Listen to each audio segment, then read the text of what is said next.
bizleri Qafqazlıyıq. Oynaq ritmimizlə qanatlı pərvazlıyıq. Şanlı yarım Azərbaycanlıyıq. Bizlər igid qoçaq dəyri canlıyıq. Biz ki varıq bizləri Qafqazlıyıq. Oynaq ritmimizlə qanatlı pərvazlıyıq. Şanlı yarım Azərbaycanlıyıq. Bizlər igid qoçaq dəyri canlıyıq.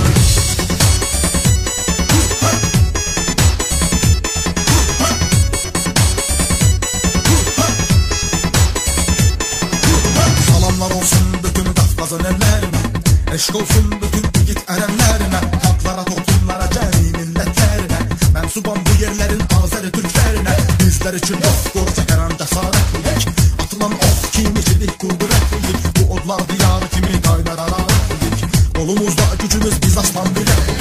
Bölgələrə yoxdur ki yer biz girəndə meydana, Qafqazlı gençlərin rəqsi sanki fırtıra, səs sağlarıq cahana bu dünyaya hər yana, canımız qurban canım Azərbaycana. Biz ki varıq bizləri Qafqazlıyıq, oynaq ritmimizlə qanatlı pərvazlıyıq. Şanlı yarım Azərbaycanlıyıq, bizlər igid qoçaq dəyri qanlıyıq. Biz ki varıq bizləri Qafqazlıyıq, oynaq ritmimizlə qanatlı pərvazlıyıq. Şanlı yarım Azərbaycanlıyıq, bizlər igid qoçaq dəyri qanlıyıq.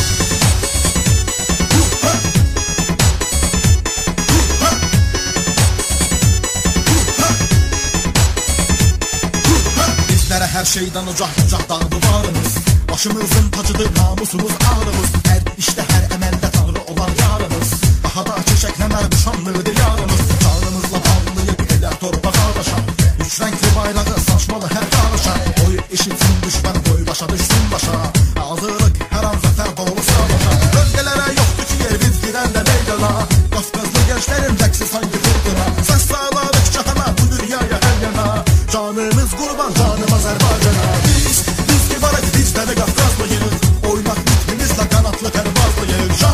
Şanlı yarım Azərbaycanlıyıq, bizlər igid qoçaq dəyri qanlıyıq. Biz ki varıq bizləri Qafqazlıyıq, oynaq ritmimizlə qanatlı pərvazlıyıq.